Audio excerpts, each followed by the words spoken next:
The banned belief system, secrets of black gods hidden by Western religion. What if the God you've prayed to your entire life was not revealed but constructed? What if the face exalted in stained glass and Renaissance canvases, pale-skinned, soft-eyed, and robed in imperial majesty, was not the reflection of eternal truth, but the projection of empire? What if the divine light that beams through your cathedral windows was filtered not through sacred revelation, but through the smoke of conquest, colonization, and control? For centuries, Western religion, particularly its institutional expression through the church, has not merely offered spiritual guidance. It has engineered the metaphysical architecture of the world. It has not only shaped what we believe about God, but who we believe God can be. Through councils and creeds, icons, and inquisitions, the divine was distilled into a form that mirrored the ruling class: white, male, European. But beneath the gilded altars and beneath the polished Latin chants lies a buried truth, unspoken yet unyielding. Before Christendom, before Rome, before the Bible itself, the divine was black. This is not the speculation of conspiracy, nor the invention of modern revisionism. It is a memory ancestral, theological, undeniable, etched in the sacred traditions of pre-colonial civilizations and encoded in the silence that followed their erasure. It is the truth that could not be canonized, that the first gods were crowned in melanin, that the earliest saints walked the Nile, and that divinity once wore the face of Africa. We do not unearth this history to condemn, but to awaken, not to desecrate the cathedral, but to unlock its forgotten chambers. The reckoning is not destruction, it is revelation, and the time has come. If this truth resonates with you, if it challenges, intrigues, or ignites something within, subscribe to this channel, join the conversation, and leave a comment below. Your voice belongs in this dialogue, and your presence is part of the awakening. The Holy Cover-Up: How the Church Rewrote God in Its Own Image. Within the grand narrative of Christian tradition, we are told that the church emerged as a beacon of divine truth, casting out the shadows of paganism and idolatry with the radiant light of revelation. But beneath this exalted tale, echoed through the vaulted cathedrals of Europe and solidified across centuries of theological orthodoxy, lies a more unsettling reality. It is not a story of salvation, but of subjugation, not of enlightenment, but of erasure. In its formative centuries, the church did not merely convert souls, it colonized belief. It did not disseminate eternal truths, but curated a narrative to serve empire. The divine, once an ineffable mystery known in many tongues and reflected in many faces, became an instrument of political utility, a mask worn by power. This metamorphosis was neither spontaneous nor accidental. It was deliberate, theological colonization masquerading as doctrinal purity. When Christianity was absorbed into the machinery of the Roman Empire, it ceased to be a countercultural spiritual movement and became an arm of imperial authority. The Council of Nicaea in 325 CE, often remembered as the bedrock of Christian orthodoxy, did more than define creed, it defined control. In consolidating authority, the church did not merely marginalize theological difference.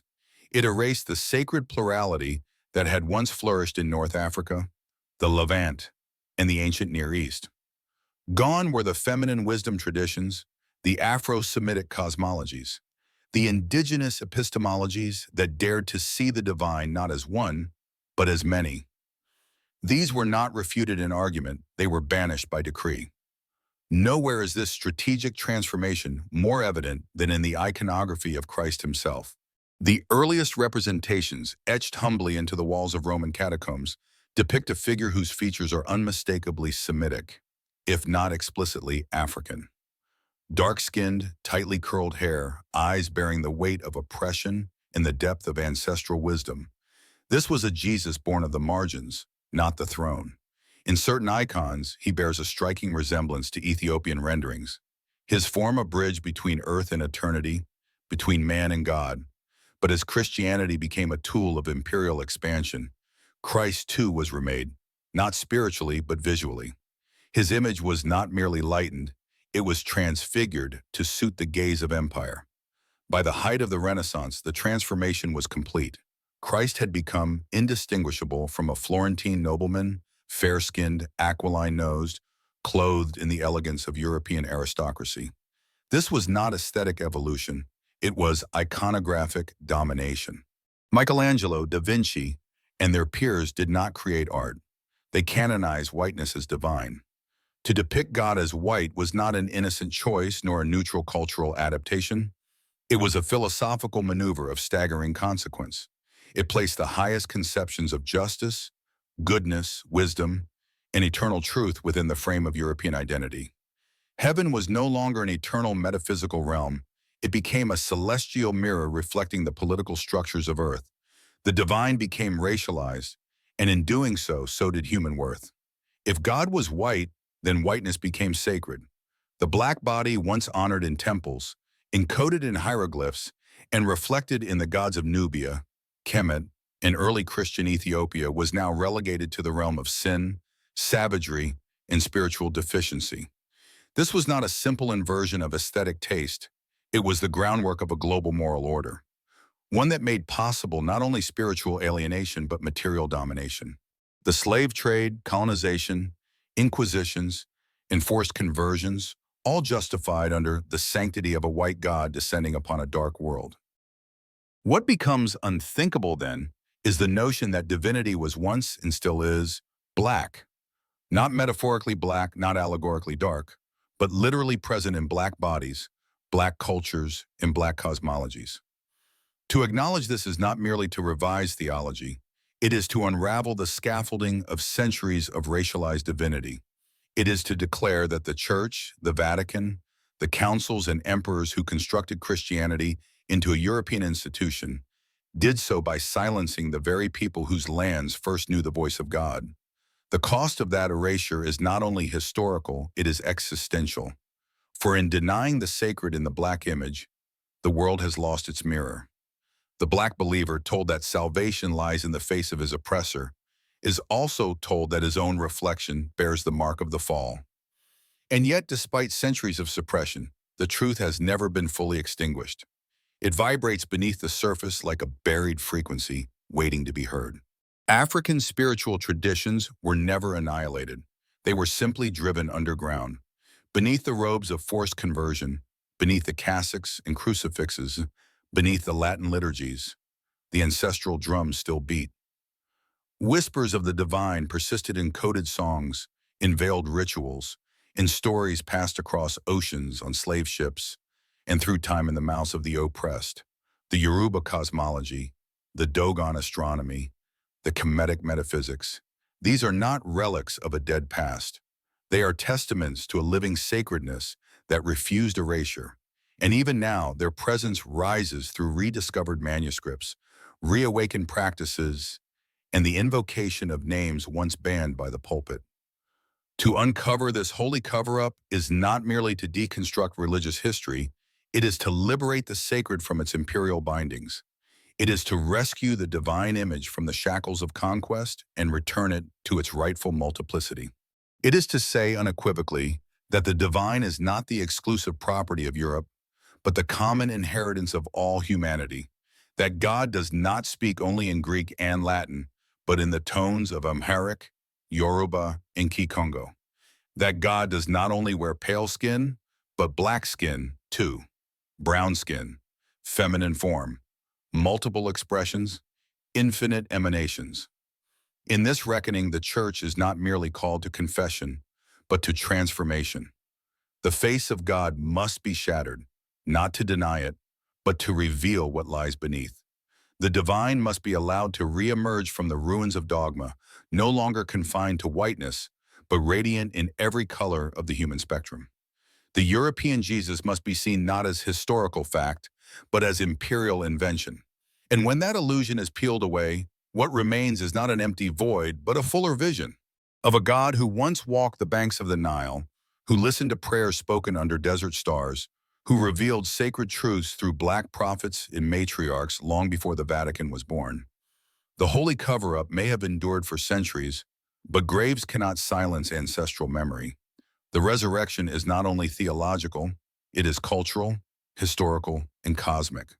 The black divine is rising, and this time it will not be whitewashed, and it will not be silenced. Banned before the Bible, the black gods that terrified the church. Long before the gospel ever echoed in the syllables of Greek, before the Roman Empire crucified its first insurgent or bore the cross as imperial standard, the sacred had already dwelled among humanity, and that sacred was black.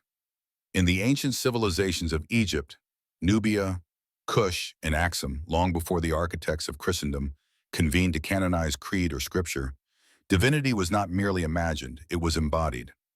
Gods and goddesses in these traditions were not remote judges, but immediate forces, manifestations of natural law, moral harmony, and cosmic intelligence rendered in human form. Osiris, Lord of resurrection and fertility. Isis, the divine mother whose love transcended death. Ma'at, the principle of balance and truth. And Anubis, the guide of souls between worlds. These were not primitive deities conjured from superstition. They were sacred archetypes, the philosophical expressions of a metaphysics both rigorous and luminous. The divine in these African cosmologies was not removed from the human, it was the human uplifted into eternal relation with the cosmos. The black gods bore the skin of the people who revered them because they emerged from a worldview in which the divine was reflected in the self. The microcosm echoed the macrocosm. Temples aligned with stellar constellations, rituals synchronized with lunar cycles, and sacred texts etched in stone and preserved through memory. This was not folklore, but philosophy in motion. What the church would later encounter in Africa was not ignorance, it was memory. A memory too ancient, too autonomous, and too black to coexist with the emerging imperial theology of Christendom. What followed was not a debate of doctrine, but a war on ontology. The black gods of Africa were not refuted by reason, they were demonized through force. A cosmology that could not be assimilated was declared an enemy of salvation. Osiris, once emblematic of rebirth and moral transcendence, was collapsed into the archetype of Satan. Isis, once the maternal, principle-nurturing kings and binding the dismembered, was recast as a sorceress and whore. Ancestral veneration, once the spiritual heart of community and moral continuity, was branded necromancy. Rites intended to harmonize the soul with the rhythm of the earth were reclassified as witchcraft. These weren't theological missteps. They were deliberate acts of philosophical assassination. The church, facing a sacred system that located divine authority outside of Roman control, responded not with curiosity, but with conquest. The presence of black deities was intolerable because it made visible an uncolonized divinity. To admit their validity would have been to acknowledge that salvation had already been achieved without cross, without creed, without Europe. That divine wisdom had flourished in dark skin on African soil, in languages unspoken by Rome. So the church baptized conquest with blood. Temples were razed, scrolls burned, oral traditions outlawed. What arrived in the name of Christ was not deliverance, it was erasure. It was not evangelism, it was extermination. The gospel in this context did not appear as good news. It descended as a theological death sentence for gods whose only transgression was being black, revered, and free. Yet, the church did not merely seek to destroy belief systems, it sought to unravel being itself. The imposition of the white imperial Christ was not just a spiritual shift, it was an ontological rupture. African peoples were not simply forced to worship new gods. They were compelled to abandon their ancestors, their cosmologies, their metaphors, and their reflection in the divine mirror. They were told, "Your God is dead. Worship ours. And by the way, he looks nothing like you." This was not conversion, it was existential disinheritance. What was once sacred became profane. What was once a source of empowerment became a source of shame. In this inversion, the church performed one of the most devastating acts of spiritual colonization in human history. It convinced an entire people that their holiness was heresy. But truth, like spirit, is not so easily annihilated. It does not vanish. It lingers quietly, persistently in the soil, in the breath, in the rhythm of memory. The black gods were not destroyed. They were driven underground, veiled within the songs of the enslaved, encoded in the beat of the drum, enshrined in the rituals of resistance. Their names became hidden in plain sight, syncretized through saints in Vodou, disguised in the orishas of Santeria, reborn in the liturgies of Candomblé. While colonial catechisms tried to silence them, these gods remained not in defiance, but in endurance.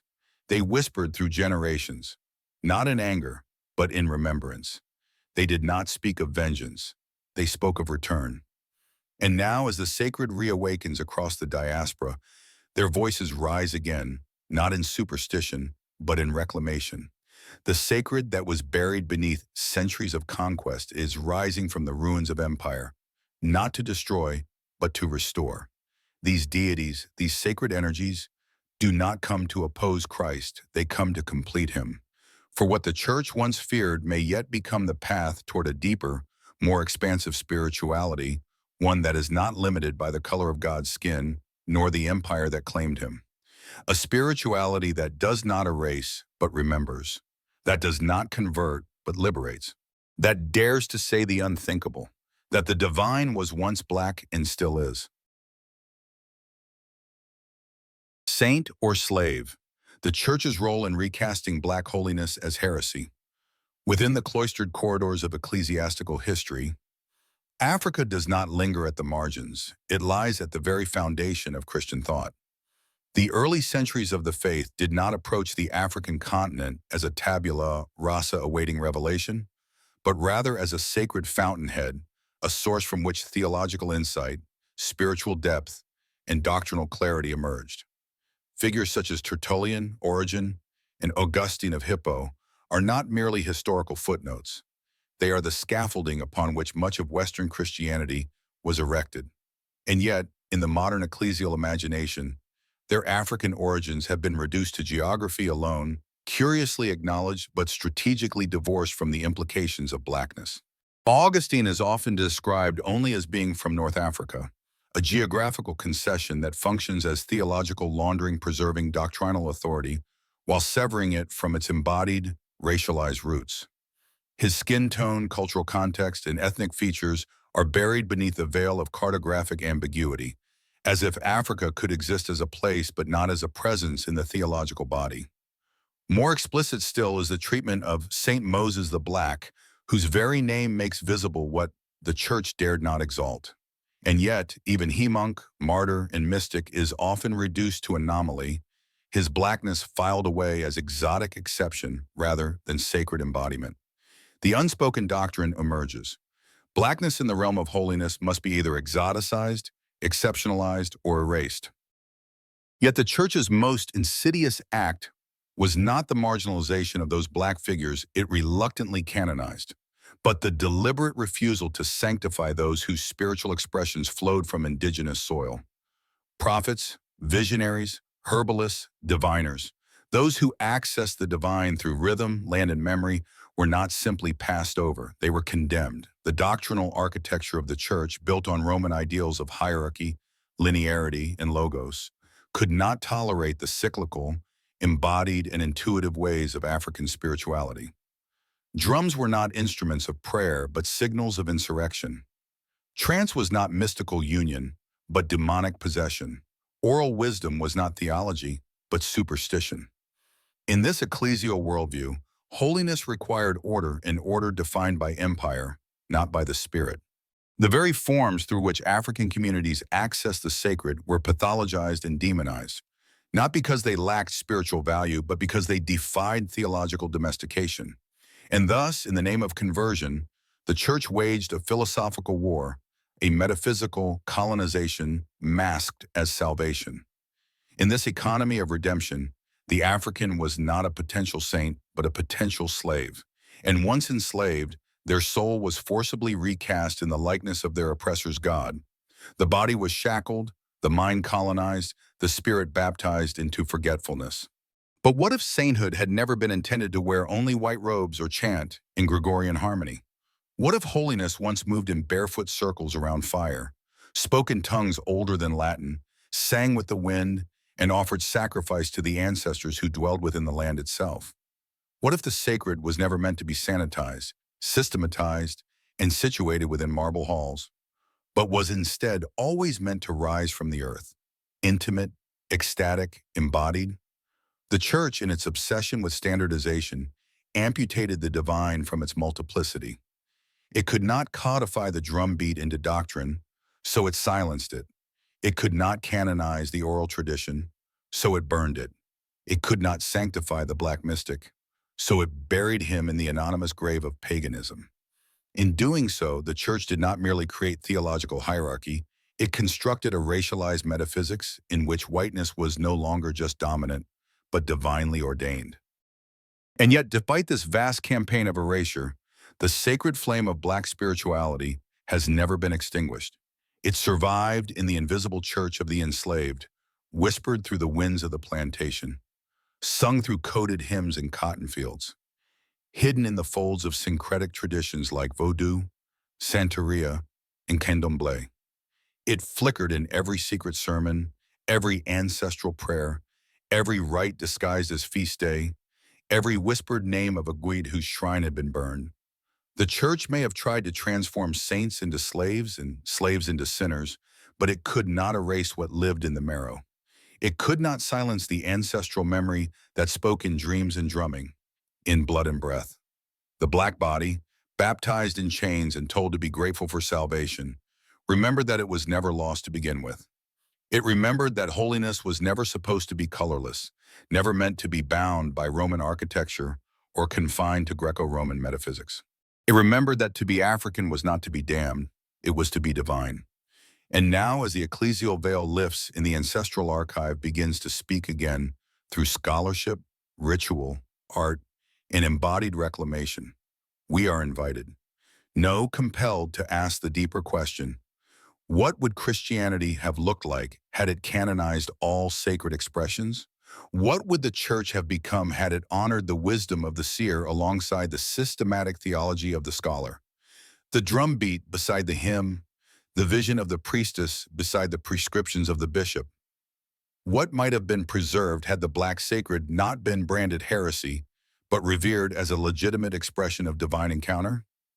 The answer is not merely academic, it is transformative.